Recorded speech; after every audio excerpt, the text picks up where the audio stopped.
El podcast de Ancla, con Toñi Garrido. Bienvenidos a un nuevo episodio de nuestro podcast, un espacio en el que se entrevista a emprendedores que han vivido un problema de salud mental en primera persona. Desde su testimonio, otros emprendedores aprenderéis cómo prevenir y detectar estas enfermedades, cómo abordarlas y cómo restablecer vuestra salud, compaginándolo con vuestra profesión.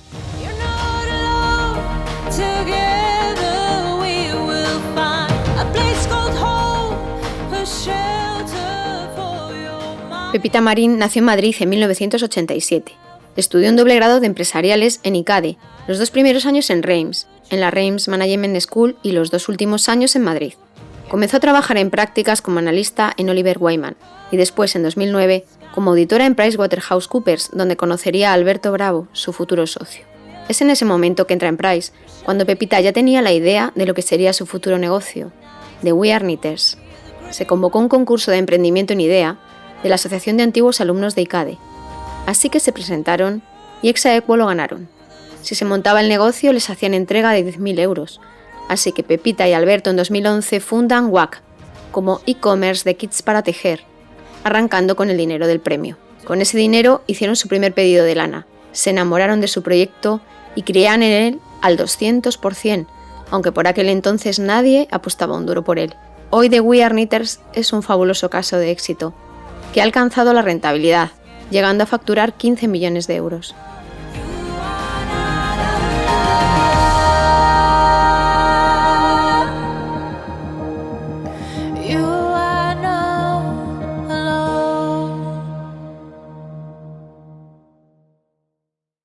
Querida Pepita, sé muy bienvenida a este capítulo nuevo del podcast de Ancla. Bueno, querida Toñi, mil gracias por invitarme y por compartir este rato.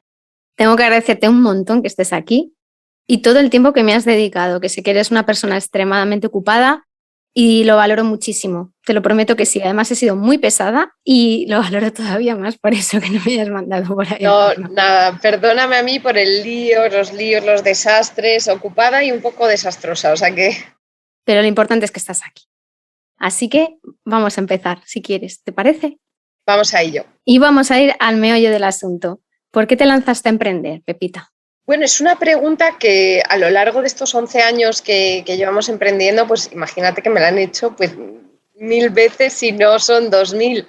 Es muy difícil de encontrar una sola razón, pero bueno, yo también ha pasado mucho tiempo y es muy difícil también recordar exactamente cómo pensaba en ese momento y demás, pero sí que hay cosas, Toñi, que a mí me gustaría compartir, que sí que recuerdo muy nítidamente de aquel momento. Entonces, en un momento dado, a mí me gustaba la moda, pero bueno, trabajaba en una auditora financiera en PricewaterhouseCoopers y sí que estaba ahí en mi mente emprender, no desde hacía mucho, porque tenía 22, 23 años, pero bueno, sí que lo veía como algo que quería hacer en algún momento de mi vida, cuando mayor, cuando tuviera dinero, experiencia, contactos. Estaba ahí, ¿no? Pero no estaba ahí para hacerlo, yo no estaba todos los días, ay, ¿en qué voy a emprender? Y vi una oportunidad de mercado muy clara, que era que el tejer o las manualidades iban a llegar a la gente joven y que la gente joven era una tendencia que estaba en Estados Unidos y que esto iba a llegar a España. Entonces lo compartí con mi compañero Alberto Bravo de Price, que en aquel entonces éramos compañeros, un poco más amigos que compañeros, que le encantó y enseguida se sumó. Entonces lo que yo sí que recuerdo es, uno, creerme la idea al 200%, es decir, yo no tenía dudas de la idea, que era un poco inconsciente, un poco ingenuo, pues como todos los emprendedores, ¿no? Un poco kamikaze, pero yo recuerdo que la idea era algo que yo me creía al 200%, sabía que podíamos fallar en 1000 cosas, pero la idea era algo que estaba ahí muy potente y que se quedaba ahí y que era un pensamiento recurrente. Y luego dos, que me gusta siempre comentarlo, en mi caso, nuestro caso, porque no había coste de oportunidad real. Es decir, nosotros emprendimos muy, muy jóvenes, que tiene cosas buenas y cosas malas, pero una de las buenas es que no había coste de oportunidad. Muchas veces nos dicen, qué valientes, que dejaste Price, qué tal, pero dejamos Price, yo llevaba 1 año y Alberto llevaba 2 cuando lo dejamos, entonces no había coste real de oportunidad, no había una carrera detrás de 20 años, como ocurre a veces, no había cargas familiares, no había hijos o personas dependientes.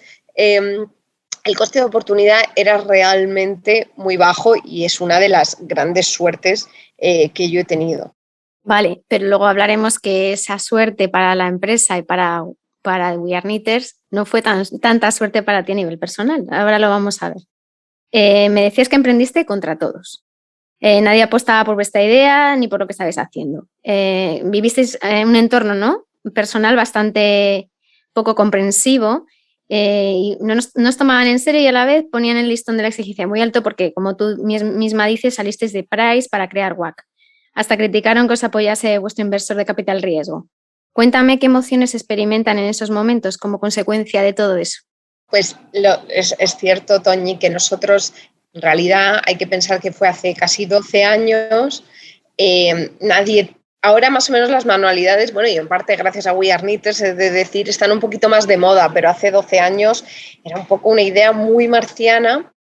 No es una pasión hecha negocio, es decir, que por eso también hubo mucha incomprensión, ¿no? Si me hubiesen visto tejer toda la vida a mí o a Alberto, pues hubiesen dicho, bueno, es alguien que quiere seguir su pasión y, bueno, tendría hasta algún tipo de significado o de, bueno, de lo que sea, ¿no? En mi caso no es pasión hecha negocio, era una cosa muy rara en un mercado muy, muy de nicho, como es el tejer, y una de las reglas no escritas para emprender es hacerlo en un mercado muy grande, porque si te va bien, para que pueda ser algo exponencial y que puedas crecer muchísimo y que sea completamente disruptivo, pero en nuestro caso no era de nicho, era una cosa por internet que no tenía yo ni idea de internet, Alberto tampoco, ni de marketing, no teníamos ni idea de lo que significaba el vender lanas online. Pero entonces el entorno, estando además en un sitio tan conservador como Price, como una auditora, ¿no?, una Big Four y demás, viniendo además de universidades pues también bastante conservadoras, en mi caso de ICADE, era una cosa bastante, bueno, no tuvimos ningún tipo de apoyo en ningún tipo, ¿no? Y luego es verdad que cuando entró nuestro inversor Caviedes, recuerdo que había muchos otros business angels que le decían, pero ¿cómo os habéis metido en eso, no? O sea, estáis locos. Estáis locos, en plan, una cosa de tejer, o sea, que ya emprender, y todos los emprendedores que damos un paso y que nos echamos a ello con todas las inseguridades, los miedos y demás, en nuestro caso tenía especialmente un sabor muy diferente por eso, porque era una cosa todavía más rara de lo que se solía ver en el emprendimiento tecnológico. Entonces llega 2011 y arrancáis el proyecto. ¿Cómo era tu vida? ¿Cómo era un día cualquiera de Pepita Marín en aquella época? A ver, ponnos en tema, en materia. Ponnos en el tema. Me gusta cada vez que tengo la oportunidad, que es algo que he visto durante estos años, ¿no? Emprender es algo que es, yo lo digo que es de ricos, ¿no? Y bueno, no es que sea de ricos de que hace falta ser multimillonario, ¿no? Pero hay que tener una suerte de que tú tienes que estar 2 años al menos, creo que es la media, sin cobrar, sin llevar dinero a casa, sin, digamos, viendo a ver si una idea que has tenido funciona, coge tracción y consigues inversión para ello. Entonces, en ese sentido, tanto Alberto como yo pudimos volver a la casa de nuestros padres, ¿no? Uh-huh. Bueno, tienes comida caliente y tienes un sitio donde dormir. ¿Qué sacrificios fueron? Bueno, pues en mi caso pues fue dejar de comprarme ropa en Zara y dejar de tomar copas y dejar las vacaciones, ¿no? Que además era un momento difícil en esta época porque todos empezábamos a tener sueldos y demás. Y entonces eso fue. Entonces mi vida era muy, muy casera. Hay un periodo de preparación, porque a pesar de que luego es físico y ya enseguida empezamos a montar pedidos nosotros mismos y demás, hubo unos meses de encontrar a los proveedores. Lo montamos con 10.000 euros que nos dio un premio de ICADE y 45.000 que entraron de NISA.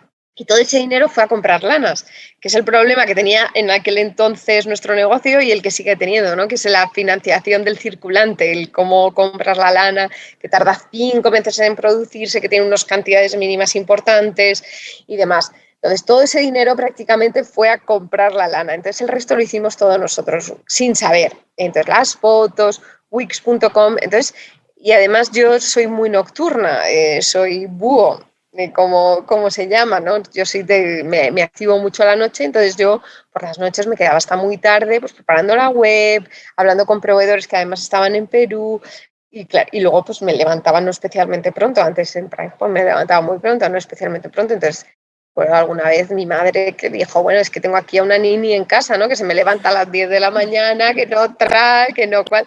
Entonces era una vida muy de estar en el ordenador muy intensamente, de hacerlo todo, de aprender cosas desde cero que te llevan más tiempo. Al principio los emprendedores además nos gusta controlarlo todo, entonces todo era un mundo, ¿no? Las agujas tienen que ser así, no sé qué, en fin, muy de preparación. O sea, llevabas una vida anacoreta, estabas encerrada y solo vivías para las cosas de WAC, claro, no hacías otra cosa. Sí. Comías No, y las 3 comidas las hacías porque las hacía tu madre, pero estabas totalmente inmersa e imbuida en tu empresa. sí, totalmente. Tenía además a mi novio de entonces, que además se fue a vivir a Nueva York, entonces alguna vez iba a verle, pero, pero digamos que el resto era pues estar encerrada, sin vida social, sin vida de ningún tipo más que siempre se habla de la pasión del emprendedor, ¿no? Y yo siempre digo bueno, que hay la pasión lo que esconde es una obsesión, ¿no? Muchos emprendedores somos obsesivos, entonces si tú dejas contra viento y marea una empresa, no es que sea tu sueño esa empresa, pero es tu sueño sacarla adelante, que vaya bien. Luego también hay algo de reivindicar al resto, oye, todos los que dijeron que no se iba a poder, que no sé qué, eso también te motiva, o sea, está mal decirlo, pero hay un de, bueno, voy a probarme no solo a mí misma, sino también a los demás, que esto sí que es posible. Entonces ahí hay una de obsesión y que el trabajo es infinito, bueno, pues que te hace embuirte ahí en una burbujita. Entonces, para futuros emprendedores, ¿cuántos años tenías cuando estabas viviendo de esa manera? Eras muy joven, ¿no? 23, sí, 23. 23. Hiciste una reflexión en nuestras conversaciones previas.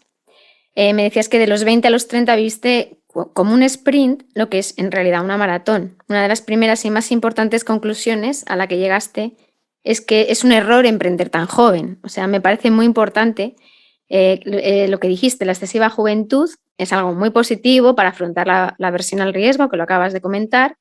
Sin embargo, para el resto de variables humanas, emocionales, personales, es algo muy negativo. Decías que la falta de experiencia de edad impidió que pudieras vivir el día a día con perspectiva, generándote además un estrés añadido completamente innecesario por esa edad. Y esa juventud marcaba negativamente la afrontación de los problemas, la toma de decisiones y sobre todo la forma de no disfrutar el emprendimiento, el viaje y todo lo extraordinario que te estaba a ti pasando, que es que no pasa de forma habitual a una persona tan joven y que te estaba sucediendo. ¿Podrías compartir con nosotros todas estas reflexiones y tus aprendizajes sobre ello? Sí, y estos aprendizajes es al cabo de, bueno, de unas reflexiones, al cabo de 12 años de haberlo hecho. Y bueno, y sin duda también empiezo diciendo que no lo cambio por nada a día de hoy. O sea, que a pesar de todo lo que voy a contar y demás, es verdad que también porque ahora sé que ha ido bien, pero podría haber ido mal, ¿no? Podría haber sido todo este esfuerzo, todo este sacrificio, todas estas cosas y que hubiese ido mal, como le pasa a la mayoría, de hecho, de los proyectos que se ponen en marcha, ¿no? Que las probabilidades de que vaya mal son muy superiores a las que vayan bien. Entonces, tiene cosas muy buenas el emprender joven, ¿no? La aversión al riesgo es completamente diferente, no tienes coste de oportunidad, puedes arriesgar mucho más, eres más ingenuo, eres más inconsciente y te permite arriesgar que, oye, en un emprendimiento, en una empresa, el riesgo es clave en muchas ocasiones, ¿no? O sea, hay que estar ahí, hay que decir, venga, pues aunque sea una cosa irracional y demás, pues vas, ¿no? Pues como fue lo del tejer, irracional y demás, pero bueno, pues esa ingenuidad, esa inconsciencia de la juventud, pues te hace ir para adelante. Entonces tiene cosas muy, muy buenas. Otra es la energía, ¿no? Porque tienes muchísima energía, es infinita y se hace falta, y hace mucha falta. Y en nuestro caso recuerdo que había muchos temas físicos de mover cajas, de ir a ferias, de levantarte a las 5 de la mañana, de irte a una feria a Berlín, de estar ahí 10 horas en una moqueta. O sea que hay un tema físico que, dicho por delante, tiene muchas cosas buenas. Pero es verdad que empezó a ir bien bastante pronto. Empieza a ir bien, es lo mejor que te puede pasar, pero ya, claro, entras en una dinámica, bueno, como todos los emprendedores, ¿no? De obsesión, de sacar adelante, cada vez más responsabilidad. Luego empiezan a llegar gente a tu cargo, luego en caso de que tengas inversores empiezas a reportar a otra gente, la cual ha puesto dinero en ti, ¿no? Y que pues personas un poco más responsables como yo, pues sientes un cargo, ¿no? Un peso más. Y es verdad que en ocasiones, bueno, por resumirlo, que tú lo has resumido mucho mejor que yo, Toñi, pero en ocasiones es verdad que esa falta de experiencia y qué es lo que es la juventud, ¿no? Y esa falta de perspectiva, que yo creo que a mí me pasó hasta hace relativamente muy poco y me sigue pasando en algunas ocasiones, pues te hace ver las cosas de otra manera, ¿no? Y a veces yo recuerdo problemas de We Are Knitters que yo enseguida pensaba que era el fin de We Are Knitters, que ahora he visto y decía, pero bueno, qué tontería, ¿no? O sea, ¿cómo podía pensar que eso podía ser el fin de We Are Knitters? Que era el fin de We Are Knitters, pero para mí no es que fuera el fin de We Are Knitters, o sea, yo me lo tomaba como era el fin del mundo, de mi mundo, Y de tu vida, ¿no? De mi vida, de mi tal, y claro, unas angustias, unos dolores de estómago, yo por suerte siempre he dormido muy bien, pero en un momento dado tengo un problema gordo que tuvimos, que se prolongó durante muchos meses, yo adelgacé 10 kilos. Entonces, claro, que se veía, o sea, entonces, visto con el tiempo, te das cuenta, uno, que de haber sido un poco mayor, de haber tenido más experiencia, la experiencia te da el ver cosas diferentes, ¿no? O sea, yo ahora, cuando me llega un problema, pues es que he visto 10, 20 parecidos y sabes de manera inconsciente, uno, que no es el fin de We Are Knitters, dos, digamos que aunque fuera el fin de We Are Knitters, no es el fin de la vida, Importante. y te ayuda, digamos que la experiencia, la perspectiva te ayuda a afrontar las cosas con más madurez y con tal. Entonces, en una empresa, todos los emprendedores que lo oigan lo saben, ¿no? Hay 1000 cosas todos los días, todas las semanas, todo el rato hay un problema, y si no hay problemas es que no hay algo que no estás viendo bien, ¿no? Entonces, claro, yo me perdí mucho tiempo, muchas angustias, mucho tal, en una época, bueno, pues que el resto de mi entorno, de mis amigas, de demás, estaban en una época mucho más relajada, en una edad que es muy importante en el desarrollo personal de alguien, que es, pues eso, la época que va desde los 23 hasta los 30, se hacen muchísimas cosas que te ayudan a desarrollarte no solo como profesional, sino como persona, ¿no? Dicen que el cerebro no madura del todo hasta los 30 y pico. Entonces, bueno, pues claro, hay cosas que te pierdes. Por otro lado, vives otras cosas increíbles que tu entorno, la gente de tu edad no está viviendo, que por supuesto hacen de ti una persona diferente y en algunos casos, oye, pues muy afortunada. Pero en otros casos es verdad que te pierdes cosas a nivel personal, te pierdes cosas a nivel de desarrollo, de muchas cosas y bueno, y lo pasas muy mal en algunos temas. Me contaste que hubo alguien que te dijo una vez que le resultaba curioso, a raíz de esto que me estás comentando, lo madura que eras respecto de determinados temas, que yo entiendo que era fruto de tu desarrollo profesional, y lo ingenua, lo inmadura que eras para lo emocional o personal. Pues me encantaría que nos contaras esto, ahondar en ello y cómo esto está relacionado con el secuestro del ser humano del emprendedor cuando está emprendiendo joven, de lo que acabas de comentarme. No, me dio mucho que pensar porque me lo dijo además así como sin paños calientes, porque a mí muchas veces me habían dicho lo madura que era, ¿no? Es algo que desde muy pequeña o tal me dicen, es que tienes una madurez, tal, no sé qué. Entonces eso es algo que sí que había oído y bueno, y se debe sin duda, yo creo hay cosas que te hacen madurar antes, pues estar despidiendo a gente con 24 años, estar, bueno, enfrentándote a tribunales, a cosas con decisiones importantes que no solo te afectan a ti, que afectan a la vida de otra gente y demás. Bueno, estar desde muy joven, pues por ahí, abriendo mercados, en almacenes, en tal. Entonces hay cosas que te ayudan, yo creo, a madurar antes, entonces eso sí que lo había oído, pero me dijo algo que me hizo mucho que pensar, me dijo, pero es que hay cosas que de verdad que dicen, es muy raro porque tienen... Esto fue cuando tenía 30 o así, ¿no? Ahora tengo 34. Entonces me decía, hay cosas que parece que estoy hablando con alguien de 50 años que ha vivido, que tiene problemas, que ya se ha divorciado, que tal, que no sé qué, que tiene problemas de 50, y hay otras expresiones tuyas que de repente digo, es como una niña de 18. Entonces, reflexionando un poco, pues efectivamente, ¿no? Yo creo que se debe a toda esta carrera del emprendedor. Es una vida muy diferente que te secuestra, como tú lo dices, unas partes muy importantes de una vida más normal, ¿no? Bueno, que lo normal también ya es cada vez más raro, ¿no? Y que es normal, pero bueno, eso es otra reflexión. Pero es verdad que vives unas cosas muy diferentes que igual no te hacen desarrollar tanto pues otras habilidades más sociales o más, no sé, diferentes. En nuestras charlas previas pusiste sobre la mesa un tema que es inédito en este podcast hasta ahora, y es el reconocimiento y la aceptación de unas características muy definitorias de la personalidad del emprendedor. Reflexionabas sobre la necesidad de que el emprendedor se autoconociese, fuese sincero consigo mismo sobre estos rasgos tan determinantes para saber gestionarlos de forma adecuada y que esto no acabará destruyéndote, ¿no? Hablabas de la ambición excesiva, de la egolatría, el egocentrismo, el narcisismo. ¿Podrías compartir estas reflexiones con nuestros escuchantes? Sí, bueno, yo creo que, y esto es una reflexión muy personal y una autocrítica también en muchos sentidos, ¿no? El emprendedor, para llevar a cabo un proyecto, tienes que tener una obsesión, ¿no? Entonces, una pasión, llámalo pasión, obsesión y demás. Y es que si no es imposible que salga, ¿no? Algo de la nada, si no hay alguien detrás obsesionado de manera a veces un poco patológica, ¿no? O sea, a veces un poco patológica, en que salga pues grandes soñadores, ¿no? O sea, las grandes multinacionales de hoy en día, las grandes startups han salido de una especie de loco, ¿no? O sea, de alguien que alguien trataba como loco, que se obsesionó con algo y que lo dio todo para que saliera. Entonces, es verdad que es necesario.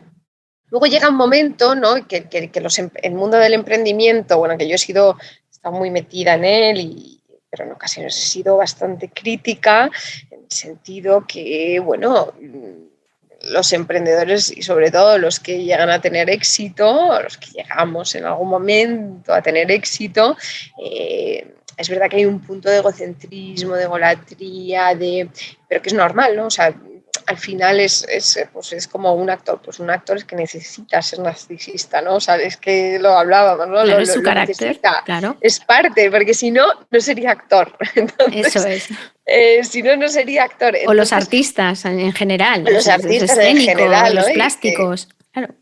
Exacto. Y bueno, y en el caso de los emprendedores no es tan necesario, pues sí que hay un punto, ¿no? Y de comparación, y que hay veces que puede ser bastante destructivo, ¿no? Porque muchas veces me preguntan, ¿has sentido por ser mujer algún tipo de discriminación a la hora de emprender y demás? Y dices, pues no es igual que en una multinacional en la cual te bates con tus compañeros hombres por un puesto, pues que puedas sentirla de manera muy directa, pero bueno, es verdad que nosotros no luchamos entre nosotros para nada, pero bueno, hay todo un mundo de yo he levantado más dinero, yo no sé qué, yo no sé cuántos, yo no sé qué, unas entrevistas, un tal, que no reflejan en realidad lo que son, yo creo, los emprendedores y que te meten ahí también una presión y un mundo, pues yo creo que innecesario, ¿no? Y que si emprendes muy joven, pues te puedes dejar un poco llevado por eso y es otro factor de presión y de hacerte sentir no bien. Te puede confundir incluso, claro, porque claro, te puedes creer una estrella del rock porque te lo están diciendo continuamente y en una persona que se está construyendo, que es muy joven, puede ser bastante negativo ese comerte la oreja continuamente. Totalmente, y que luego la realidad de una empresa, la realidad de un emprendimiento no es lo que ocurre en los círculos de fuera de emprendedores, ni es lo que ocurre mucho menos en la prensa, ¿no? Entonces, o sea, levantar muchos millones a nivel mediático o a nivel reconocimiento en el círculo emprendedor pueden ser maravillosos, pero luego hay una realidad, ¿no? Y que tú tienes que estar ahí, te los tienes que invertir bien, tienes que estar, y en alguna ocasión puede ser hasta malo tener demasiados millones, como tener menos, ¿no? Entonces, por eso que no hay que confundir un poco lo que pasa en el ecosistema emprendedor de lo que luego pasa realmente dentro de la empresa. Te operas de endometriosis y con los puntos recién puestos te pones de pie y recibes a Martín Caviedes, que era tu inversor por entonces. No había nada por encima de WAC. Además de volar, que me contaste que era un estresor que tú sufrías, que antes no, curiosamente, porque habías sido azafata y de repente un día le cogiste una fobia y además te enfrentabas a esa fobia todas las semanas por el novio aquel que tenías fuera. ¿Qué otros sufrimientos, qué otras cosas suponían sufrimiento para ti, que eran estresores al final? Que sufrimientos que en ese momento lo ves como sarna con gusto no pica. O sea, en ese momento todas esas cosas dices, oye, bueno, pues qué maravilla porque estoy en mitad de mi sueño.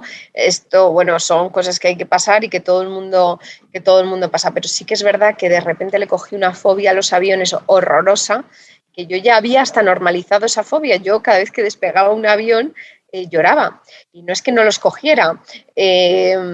Es que los cogía todas las semanas, además, o sea, o por ir a ver, o sea, porque, pues eso, yo vivía luego en Londres, luego también teníamos que viajar muchísimo por We Are Knitters, estábamos en Berlín, en París, en Nueva York, en muchísimos sitios, que era mi sueño era viajar, pero volar, le cogí una fobia.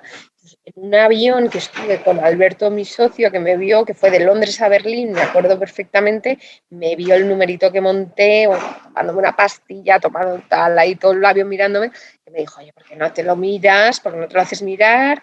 Y haz un curso o algo. Entonces hice un curso para la fobia, que más o menos me ayudó, me dio pautas. Hoy en día ya no la tengo, por suerte, pero lo pasé muy mal. Luego, es verdad que es una anécdota, ¿no? Me operaron de endometriosis, entonces yo iba ahí con los puntos tal y teníamos la reunión, pues habíamos llevado todo el proceso con José Martín Caviedes y lo tenía que ver Luis, no sé, y Luis había dado una fecha y me pillaba todavía con los puntos puestos ahí recién operada, pero dije, bueno, da igual, voy, porque es que si no esto se nos va a retrasar, necesitamos el dinero. Es verdad que antepones muchas cosas de la salud, que eso es otra cosa que probablemente hoy en día no hubiese hecho. Claro. ¿No? O sea, hoy en día tengo los puntos, vamos, o sea, no hubiese ido. Pero en ese momento, pues las prioridades son otras, las importancias que le das a una cosa es otra. Digamos que no sabes, bueno, no sabes o sí sabes, pero de esa manera, ¿no? Entonces le das muchísima importancia y priorizas sobre todas las cosas el proyecto. Nace tu hijo Edu y solo te permites mes y medio de baja por maternidad.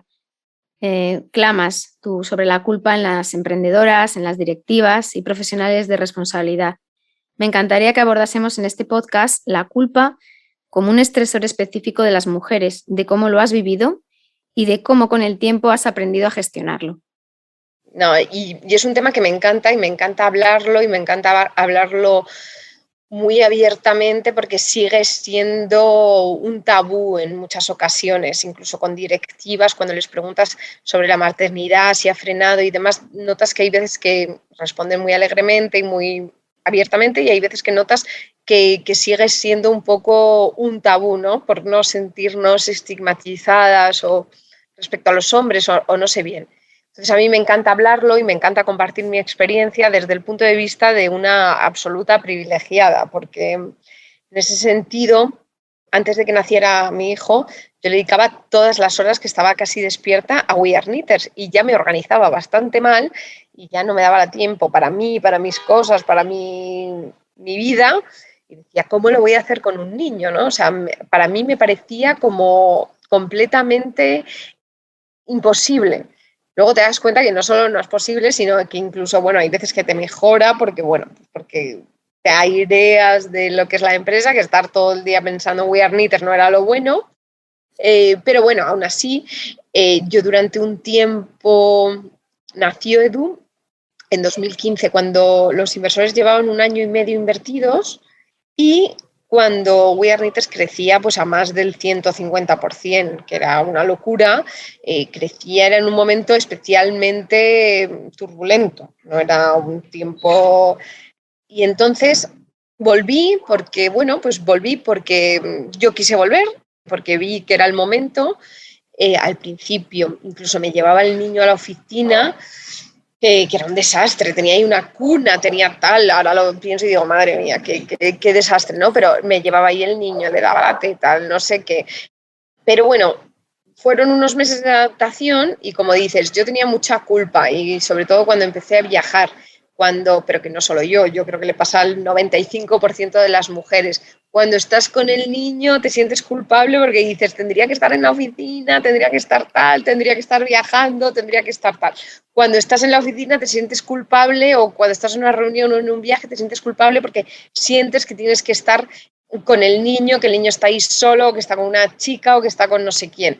Cuando, que digamos que sientes, hay un momento que yo creo que nos ocurre a muchísimas madres, ¿no? Que sientes culpa por todo. Entonces aquí hubo culpa y responsabilidad y demás, que hay un tema hormonal sin duda, yo creo que hay un tema ahí, o sea, que tú sientes que necesitas estar con el niño, necesitas estar, y probablemente sea lo correcto. Los niños en las épocas de crianza necesitan estar con la madre y necesitan estar ahí pegados a la madre y demás, y es un tema complejísimo, me parece, pero yo tenía una cosa y yo creo que a mí me ayudó muchísimo, que no tienen las mujeres que trabajan por cuenta ajena, que es la opcionalidad. Es decir, yo podía estar una noche entera sin dormir, con el niño para arriba, para abajo, las muelas, lo que fuera, pero yo tenía la tranquilidad en mi cabeza que yo, al ser emprendedora, tenía la opción de al día siguiente no ir a la oficina, porque no tenía que reportar a nadie, enviaba un mensajito a Alberto o lo que fuera y se acabó. Y eso te da una tranquilidad mental que es que no está pagada, no está pagada. En cambio, luego al día siguiente te das cuenta que iba, o sea, pocas veces no fui, pero simplemente el hecho de tener la opción, la libertad, la tranquilidad de que no va a ocurrir, es una tranquilidad enorme que las ejecutivas no tienen. O sea, que las que están mismamente en las Big Four, en otras empresas y demás, no tienen, ¿no? Porque es, bueno, no voy a ir y voy a ser la que se queda en casa o lo que sea, ¿no? O sea, que siga habiendo eso. Entonces, esa opcionalidad, lo mismo pasó con la baja. Oye, que yo si me quiero quedar en casa más tiempo, menos tiempo, pues al final eres un poco libre de hacerlo. Luego, pues al revés, tuve menos que igual alguien que trabaja. Pero el tener la opción es una cosa que te da una tranquilidad y una paz que no te da muchísimas otras cosas. Entonces, claro, ser consciente de eso, de que tú tenías esa opción, es lo que te empezó a tranquilizar y a decir, oye, mi posición como emprendedora no es tan mala como madre, no es tan mala, porque tengo esa opción que las demás mujeres no tienen. No tienen, justo, me empezó a tranquilizar muchísimo. Luego es verdad que cuando tú te vas dando cuenta y te das cuenta que poco a poco vas viendo que, bueno, que aprovechas mucho más el tiempo, tanto el de estar con el niño como en el del trabajo. Es decir, yo era mucho más ineficiente antes de tener al niño, eso es así. Aprendía, oye, si estoy aquí, pues estoy a tope en la oficina, y si estoy con el niño, estoy a tope. Ese es el mundo ideal. A día de hoy hay muchas veces que estoy con el niño y estoy con el móvil o cojo una llamada o lo que sea. Eso es el mundo ideal. Está habiendo un poco de ruido, perdón, pero bueno. Entonces, en ese sentido, es algo que tenemos las mujeres con la culpa. Luego, más adelante, un poco en terapia, no solo por ser madre, ¿no? Yo sentía una responsabilidad y una culpa por todo, excesiva, ¿no? Para mí yo era culpable de todo. Me ayudó mucho una frase que me dijeron en plan, oye, no te sientas tan importante, porque o sea, no todo lo que pasa en el mundo, en tu mundo, es culpa tuya, ni tú eres responsable. En plan, bájate un poquito, que no eres Dios, bonita, ¿eh? Que no eres nada. Y eso me ayudó mucho, es verdad. O sea, tú tienes tus culpas, tu responsabilidad, llega hasta donde llega, lo intentas hacer lo mejor que puedes y bueno, y ya está. Como consecuencia de muchos años de emprendimiento sin autocuidado, viviéndolo de la manera que nos has relatado, un día quedas con un amigo mayor que tú y te pones a hablar con él. Y como nos has contado, ¿no? Empiezas a contarle tus penas y bla, bla, bla. ¿Y qué sucede en ese momento? No, bueno, yo siempre he sido muy explícita contando mis penas, es decir, nunca, a veces en exceso, ¿no? A gente que no conozco de nada, le cuento todas mis penas, toda mi vida, todas mis cosas, porque es verdad que en un momento, pero es casi hasta por un pudor, porque en un momento dado parece todo que de puertas para afuera va tan bien, que casi me siento en la necesidad muchas veces de decir, oye, pero bueno y tal, y no sé qué. Que yo Y, que sufro, que ¿no? sufro y que tal, y que no es oro todo lo que reluce, y que lo que sale en prensa, pues hay veces que está un poco exagerado, bueno, en fin, que las redes sociales no son, solo se pone lo bueno, y en un momento dado, pero este no era un desconocido, eh, era un amigo emprendedor, mayor que yo, con más experiencia, con más negocios, con más experiencia, con más... Me empiezo a contar todas mis penas de una manera un poco más detallada o mis dudas, mis tal. Y entonces, porque los emprendedores cuando nos contamos las penas, lo normal es, bueno, pues vete a ver a este abogado o vete a ver a este inversor o vete a ver a este otro emprendedor, que es súper útil y por eso están las redes de emprendedores y por eso funcionan tan bien. Pero lo curioso es que aquí este amigo me dijo, oye, ¿tú por qué no haces un poco de terapia? En plan, todo esto que me estás contando, todo esto que me estás tal, seguro que te ayudaría verlo con alguien. Entonces, claro, lo primero fue sorpresa, en plan, lo normal es que te recomienden eso, abogados, tal, no sé qué, no sé cuántos, tal, como que él supo ver, supongo que por experiencia propia, él supo ver que no solo había un problema técnico barra profesional barra del mundo de las startups, sino que él supo ver que igual había un problema más, digamos, personal, mental o demás. Entonces, bueno, pues yo, pues la verdad es que fui, ¿no? Y dije, fenomenal, pues sí, pues puede ser, ¿no? Y te das cuenta que efectivamente, ¿no? Que hay veces que... Entonces yo, la verdad es que no tuve tampoco mucha reticencia, al principio me impactó un poco, digo, oh, mira, este que se atreve aquí a decirme esto, pero luego la verdad es que, bueno, él no sabe hasta qué punto me ayudó todavía a día de hoy, ¿no? Entonces empecé a, pues es una ayuda más, ¿no? Es algo que es una herramienta más y hay veces que, pues que pasas momentos, no solo por ser emprendedor, obviamente, o sea, no todos los males de mi vida, al revés, o sea, ser emprendedora me da muchas alegrías, ¿no? Pero que hay veces que se te juntan muchas cosas a la vez y bueno, y estás un poquito más baja que lo que deberías estar. Entonces empecé a ir. ¿En ese momento tú tenías depresión? ¿Te diagnosticaron eso? Un poquito, sí, sí, o como lo llaman, la validad, o sí, baja, digamos que hay momentos en los que sí, sí, era más de ese estilo, era, oye, tienes una especie de mini depresión y que además con el tema de la culpa y del tal, todavía es peor, en plan, pero bueno, ¿cómo puede ser si mi vida es perfecta, ¿no? O sea, mi vida es perfecta, digamos, debería, aparentemente es perfecta, ¿no? O sea, el otro día clausuré el curso de una universidad bueno, que estudiaban gestión de moda y demás, entonces tenía que dar un discurso para unas chicas que tenían 22 años, que estaban acabando la carrera y eso me hizo ponerme en la piel y entonces yo dije, bueno, es que cuando yo tenía 22 años me llegan a contar mi vida de ahora, que la empresa que se me ocurrió funciona, que me sigo llevando bien con mi socio, que es mi mejor amigo, que tengo un niño, que la empresa es tal, que viajo a Nueva York, porque claro, no viajamos a Albacete, bueno, con perdón de Albacete, no viajamos tal, viajamos a Nueva York, a París, a Milán, a tal, y yo, vamos, es que no es que hubiera firmado, es que hubiese dado casi un hígado por ello, o sea, entonces, que hay muchas veces que, y a pesar de todo, pues no lo vives como tal. En el día a día no dices, wow, qué bien, no lo vives como tal. Y es una pena, ¿no? Es una pena. Y muchas veces es porque, bueno, oye, fallan conectores neuronales o lo que sea o lo que pueda pasar. Hay otras circunstancias también no tan buenas que te afectan, que te desequilibran y bueno, y es bueno pues verlo, tratarlo tomar medicación si hace falta, luego seguir con tratamiento, luego pues hay veces que parar, a veces de vez en cuando pues viene bien hacer otras cosas, el autocuidado que nunca lo había hecho, ¿no? El darme masajes. Bueno, que yo ahora el nivel de autocuidado que tengo, dicho sea de paso, desde entonces es bien alto.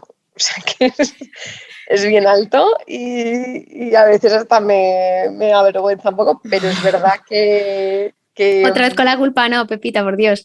no, No te sientas culpable por no, cuidarte, no. que eso lo vamos a ver ahora. O sea, yo hablando contigo me da la sensación que te ha pasado como a otros emprendedores que he entrevistado, que estabais imbuidos en un estrés cronificado con el que convivíais, pero no erais conscientes, porque tú misma estás diciendo, yo lloraba y esto para mí era lo normal. Claro, estabas teniendo un sufrimiento ahí, tangible, pero tú no eras consciente de que era un sufrimiento. Y entonces te lo ibas echando a la espalda, ese sufrimiento durante años y normalizándolo. Por eso tú te parecía normal cómo te encontrabas. Y por eso ese amigo cuando te ve y te ve que estabas muy triste, ya no una tristeza normal, sino patológica, es él el que te lo dice porque tú no eres consciente de ello. Y encima, diciendo, hombre, es que yo me da esta vergüenza pensar que puedo estar deprimida cuando tengo una vida chachipiruli, pues ya es que encima me siento todavía peor por sentirme así. Entonces es como una bola, ¿no?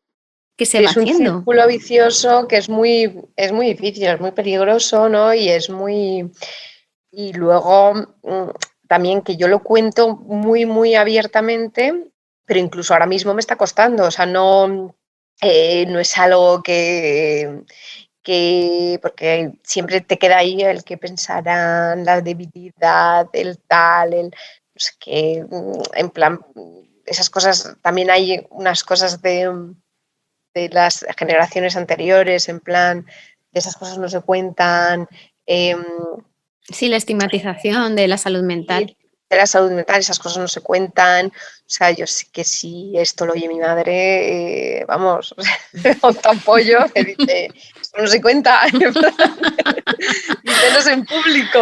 A ver, Pepita, tampoco se podía hablar antes del sexo y decían seso. Acuérdate, yo lo he vivido eso de las abuelas o de incluso las madres que no pronunciaban la X, como que quedaba hasta mal decirlo y hasta hablarlo. Y es afortunadamente gente como tú, valiente, estáis dando la cara con vuestro testimonio pues para que esto cada vez sea más fácil y más sencillo y más natural y más normal, que al final es lo que debe ser. Porque como se nos rompe un dedo o se nos estropea el hígado, pues podemos tener problemas en la cabecita, que es el ordenador del cuerpo al final. Exacto. Para el restablecimiento de la salud mental, tú nos has contado ahora que has incorporado a tu vida la terapia psicológica y fuiste a consulta psiquiátrica y la medicación en los momentos que tú lo has requerido. Me encantaría esto, que pudieras compartir con nosotros tu experiencia en ese sentido, porque además ayudará a desmontar tabús en torno a estas herramientas, en especial a la pérdida del miedo a ponerse en tratamiento farmacológico cuando la terapia ha de ser complementada con ello por necesidad. Pues bueno, es que es estupendo, ¿no? O sea, te lo tomas, te sientes mejor, lo vas dejando según te van diciendo y te das cuenta que estás mejor, o sea, también por la terapia que va con ello, por otras reflexiones que te ayudan a estar mejor, pero hay un momento dado, y a mí me lo explicó muy bien el psiquiatra, o sea, es una cosa química que se desequilibra y que hay que ayudarlo, ¿no? O sea, que por mucho que tú hagas terapia, si hay un desequilibrio químico dentro del cerebro, pues es muy difícil restablecerlo, o casi imposible a veces, ¿no? Entonces, simplemente, yo tampoco tenía mucho miedo, como otra gente que tiene mucho miedo a tomar medicación y demás. O sea, yo en ese sentido partía con la ventaja que no tenía miedo a quedarme enganchada, ni mucho. O sea, en ese sentido yo no tuve miedo y así fue. O sea, la tomé progresivamente, la tomé durante unos meses, acompañada de otras cosas y luego la vas dejando y con un método y con unas pautas y punto. Genial, que nos lo digas. Has abrazado el autocuidado, como nos estabas comentando antes, pero en los últimos tiempos, o sea, has estado en realidad con We Are Knitters 11 años y has empezado a cuidarte como hace 9 meses, una cosita así, me dijiste. Bueno, un poquito más. Un poquito más. Diría que un poquito más. ¿Como un año? Sí, Bueno, un poco más, igual, bueno, un poquito más. A lo mejor No, un pero año, bien. ¿no? Y eso ha sido un mecanismo para el mantenimiento de tu equilibrio cuerpo-mente. ¿Puedes contarnos qué cosas han mejorado en tu vida a partir de ese momento? Pues parece un tópico, un tabú y demás, pero es verdad que si tú estás bien, va mejor todo lo demás. Es decir, tanto la crianza, la maternidad, como el trabajo, por supuesto, como las relaciones afectivas. Si tú estás bien, el resto va mucho mejor. Y no es fácil verlo, ¿no? Porque pues, hay muchas veces que las madres, pues lo sabemos, no solo las emprendedoras, todas, ¿no? O sea, que pues, por estar más tiempo con los niños, pues te dejas de hacer tus cosas, porque luego sabes que tienes el trabajo que es obligatorio, entonces para compensarlo, bueno, en fin, que tenemos ahí, digamos que suplimos con tiempo y con digamos, sacrificando autocuidado, pues muchas cosas. Es como la Entonces, abnegación de la madre, que todas la tenemos un poco dentro, ¿no? Que si no nos sacrificamos, no nos sentimos bien con nosotras mismas, que es un problema que tenemos las mujeres, en general las madres. Tienes toda la razón. exacto, entonces, desde entonces, bueno, llevo 9 meses haciendo deporte, que es algo que mi socio y amigo Alberto me lo ha dicho toda la vida, porque él, bueno, es súper deportista, lo hace y no lo hace por el cuerpo, sino lo hace por la mente más bien, y él lo ha sabido hacer muchísimo mejor. También me lo dijo François Derbe desde el principio, y nunca había llegado a hacerlo, porque no me gusta, o sea, no soy deportista, o sea, no soy amante del deporte de por sí, entonces, y hacerlo con todo el lío, con la pereza, con tal, me costaba muchísimo. Entonces, bueno, llevo un tiempo, también he de decir que ha empezado con un entrenamiento personal, que es súper caro, que no está al alcance, vamos, que hace 10 años yo no hubiese podido hacerlo. Entonces, que ahí viene, me levanta de la cama a las 8 de la mañana, pues me pongo a hacer deporte.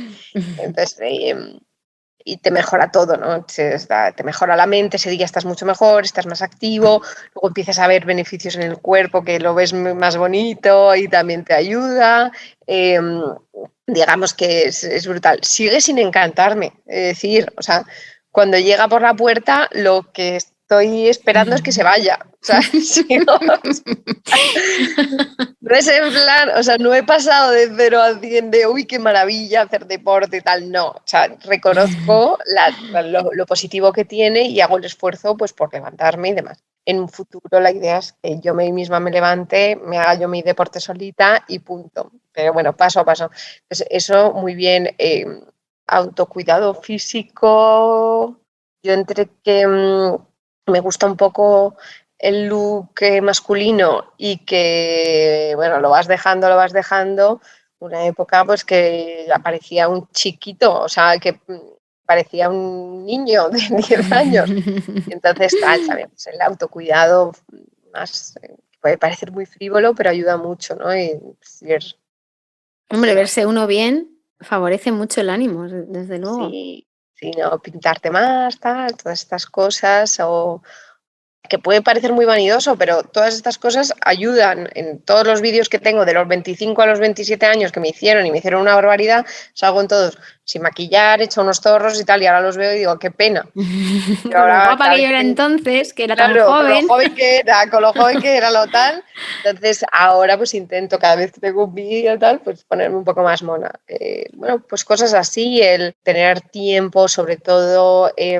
Y luego hay una parte muy importante que no es de tanto de autocuidado, pero es de pasar tiempo con las amigas, pasar tiempo con, bueno, pues con tu novio, si lo tienes, pues no hablando de emprendimiento. Yo hubo una época que me acuerdo que es que toda la gente que veía era en relación al emprendimiento, o sea, tal, salía, sí que tenía vida social, pero es que muchas veces esa vida social acababa siendo del emprendimiento. Entonces, el otro día en un podcast me preguntaron de emprendimiento que qué libros leía de que me ayudaran en el emprendimiento y yo dije, no, yo hace ya fácil 4 años que no leo ni un ensayo, ni un artículo, ni un libro de how to excel in your life o How to Scale o Lean Up o todos estos, ya se acabó. O sea, ya se acabó. Ya estoy hasta el pelo, hasta arriba del Se acabó, no. Leo mucho, novela,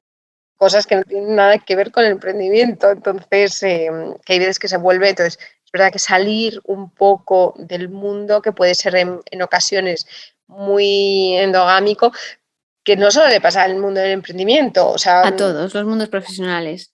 Claro, en la política, pues incluso más, ¿no? En otros medios, incluso más. O sea, que no solo es por este mundo en concreto. Sí, las relaciones personales está demostrado que es otro de los pilares para tener mayor equilibrio entre el cuerpo y la mente. Viajar, que también me lo comentaste, que ahora para ti las vacaciones son sagradas y las cumples, que has estado muchísimos años sin hacerlo y ahora, aunque pienses, oye, va a ser complicado, al final lo haces y eso es importantísimo. No. Pues llegamos al final de nuestra charla, Pepita. En este momento siempre miramos al niño que fuimos y realizo esta pregunta. Si Pepita Marín adulta pudiera encontrarse ahora con la Pepita niña, ¿qué le diría?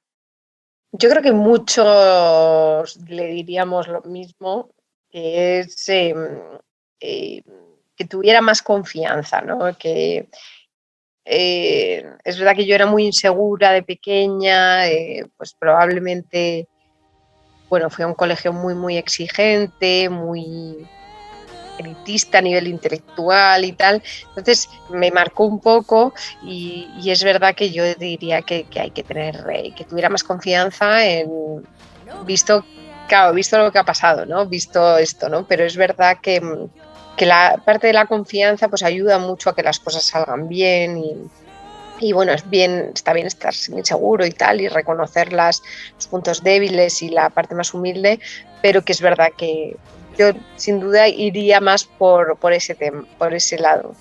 Pues ha sido un placer conocerte, ha sido un placer escucharte, aprender contigo y te deseo mucha salud y mucha suerte, Pepita. No, Toñi, para mí también ha sido un placer, aunque haya sido todo tan atropellado y tan difícil y demás, el parar a reflexionar en estos temas y hoy la decisión de contarlo de esta manera tan abierta, la verdad es que lo has hecho muy fácil y muy agradable. Muchas gracias y tú también, de verdad. Un abrazo. Un abrazo.